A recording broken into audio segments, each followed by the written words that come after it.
Hey everyone, welcome to my channel. In previous video we did the classification of elementary particles, and in this video we will study about the quantum numbers associated with elementary particles. We know that quantum numbers are parameters which give us the properties of the particles, and we are familiar with some of the quantum numbers like orbital quantum number, magnetic quantum number, spin quantum number, and total angular quantum number. In addition to these quantum numbers, we will now study some more quantum numbers which will give us the properties of the individual particles. So the first one is lepton number. The members of this group are neutrino, antineutrino, muon, electrons, positrons, and therms. For these particles, for the leptons, we have lepton number equal to +1, and for the antiparticles of these leptons, we have L is equal to -1, and for all the other particles which are not the leptons, the lepton number L will be equal to 0. Now another quantum number is baryon number. As we have lepton number for leptons, similarly we have baryon number for baryons. We know that baryons are nucleons and hyperons. For these nucleons and hyperons, we have B equal to +1, that is baryon number is equal to +1, and for for these antibaryons we will have B equal to -1. And for all the other particles which are not baryons, for example for leptons, for photons, the B value, that is a baryon number for all other particles except the baryons, will be equal to 0. Now another quantum number is isospin. Isospin is a quantum number which give us the quark composition. We will study about the quarks in later videos. We know that some of the particles differ in their charge but have nearly same mass. For example, neutrons and proton. We calculate isospin by the formula 2I + 1. We will see the isospin numbers in few seconds. First, before that we will study the hypercharge. Hypercharge is also a quantum number whose value is twice the average charge of the numbers of the groups. That is, Y is equal to 2q bar, where q bar is the average charge of the particle. For example, if we consider the triplets pions, pi plus, pi naught, pi negative, for them the average charge is equal to 0. So we get hypercharge is equal to 0. And for pair of particles kaons, k positive and k naught, we have average charge equal to 1/2. Therefore a hypercharge becomes equal to 1.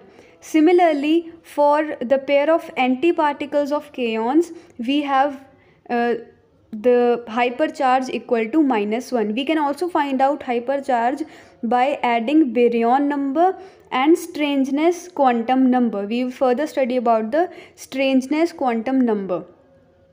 Now it was observed that the k mesons and hyperons were produced by strong interactions. They were produced by strong interactions, but they decayed by means of weak interactions. And due to this strange behavior, they were called strange particles. That is, for example, the lambda naught was produced by the strong interaction by this reaction, but it decayed by weak interaction through this equation. So they were called as strange particle because of this strange behavior, since they were produced by strong interaction but decayed by weak interaction. Now strangeness can be calculated by this formula, that is y minus b, where Y is the hypercharge and B is boron number. For protons, pions, eta, S is equal to 0. For kaons, S is equal to +1. For lambda hyperons, it is equal to -1. For sigma hyperon, S is equal to -1. For omega hyperon, S is equal to -3. And for cascade hyperon, it is equal to -2. Now we will see isospin of elementary particles. First we will see the mesons. We will consider pi mesons which occur in triplet state.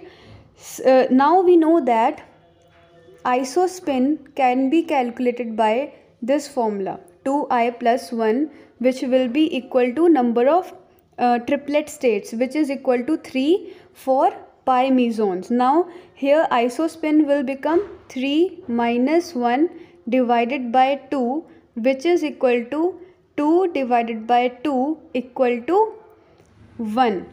So we get that isospin for pi mesons is equal to 1. Now similarly the k mesons occur in duplets, so their isospin is equal to 1 by 2 by the formula 2i plus 1 equal to 2.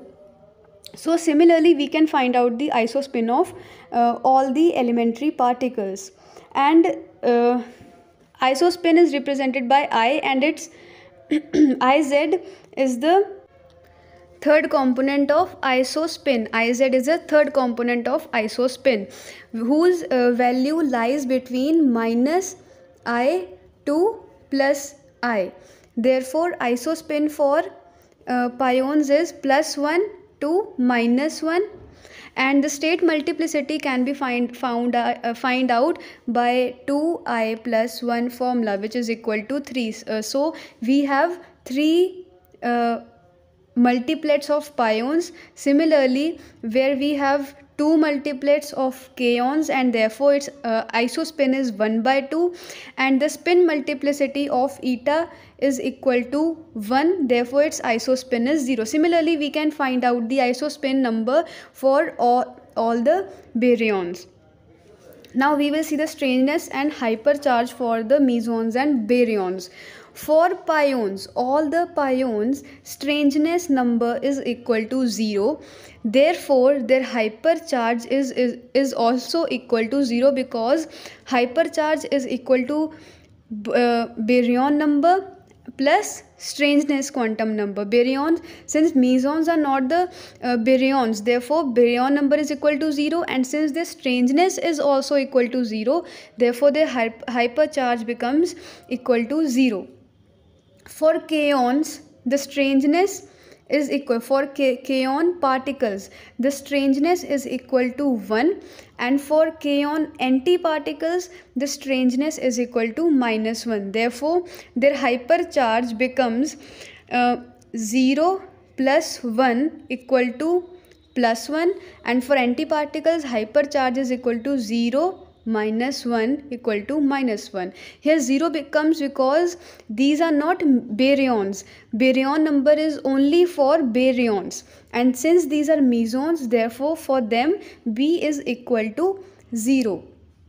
Now for eta, the strangeness is equal to 0 and its baryon number is also equal to 0, therefore its hypercharge becomes 0. Now for baryons, for protons and neutrons, that is nucleons, the strangeness is equal to 0, and since they are baryons, therefore their baryon number is +1. Therefore their hypercharge becomes +1, and the baryon number and the strangeness quantum number for lambda hyperon and for sigma hyperon is equal to -1. And since these are baryons, therefore the baryon number is equal to +1. Therefore the hypercharge becomes +1 minus 1 equal to 0. Therefore the hypercharge for sigma and lambda baryons, lambda hyperons, becomes equal to 0.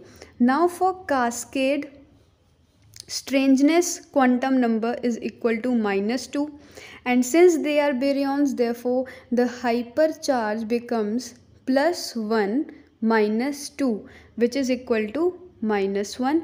And for omega hyperon strangeness quantum number is -3, therefore its hypercharge becomes +1 for baryon number, -3 for strangeness quantum number, therefore the hypercharge becomes -2.